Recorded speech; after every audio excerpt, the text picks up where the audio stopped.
FM.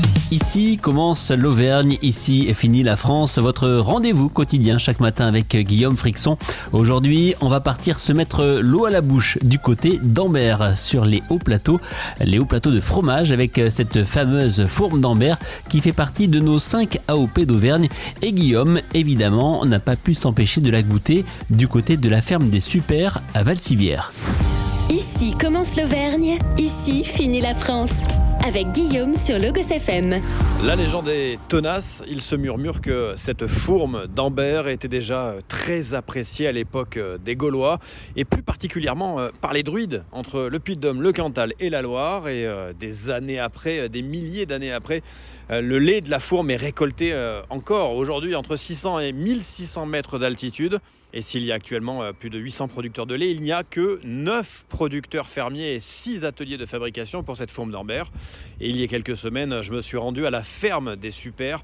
Elle a été créée en 2007 par 2 frères, Louis et Antoine de Boismenu. Et très franchement, quand on se promène dans le Forez, le fromage n'est pas un arrêt obligatoire. Mais presque. Effectivement, on ne peut pas venir sur ce territoire sans passer par la case fourme d'Ambert, en quelque sorte.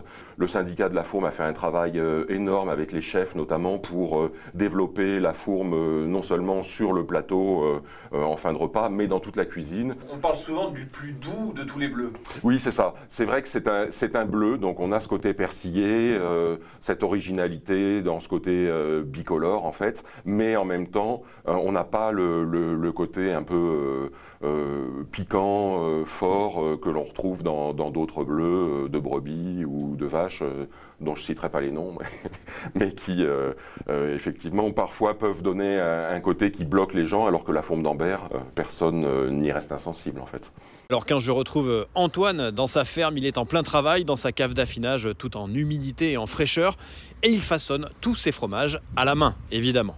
Alors là, je suis en train de percer les fourmes. Donc le perçage permet en fait à l'air de circuler à l'intérieur et d'activer le bleu, le pénicillium en fait. Donc sans oxygène, le bleu ne se développerait pas.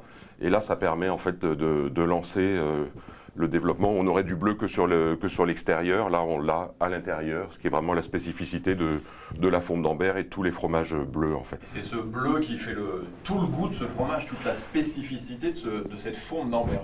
Oui, c'est ce bleu qui fait vraiment le goût. On peut définir un peu, choisir un peu le pénicillium que l'on met à l'intérieur de façon à avoir un bleu le plus doux possible qui donne ce côté crémeux et onctueux de la fourme d'Ambert.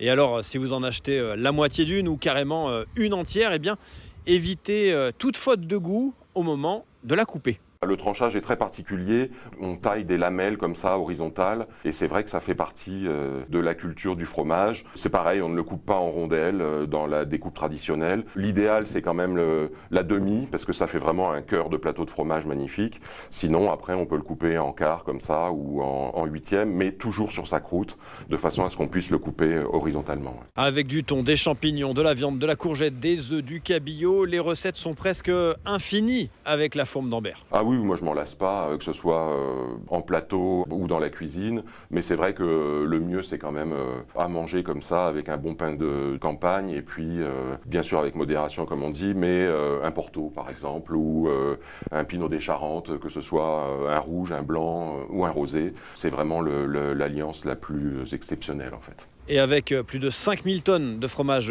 commercialisés par an, la fourme d'Ambert est aujourd'hui la 10e AOP fromagère en France, mais sans doute l'une des premières dans le cœur des Auvergnats.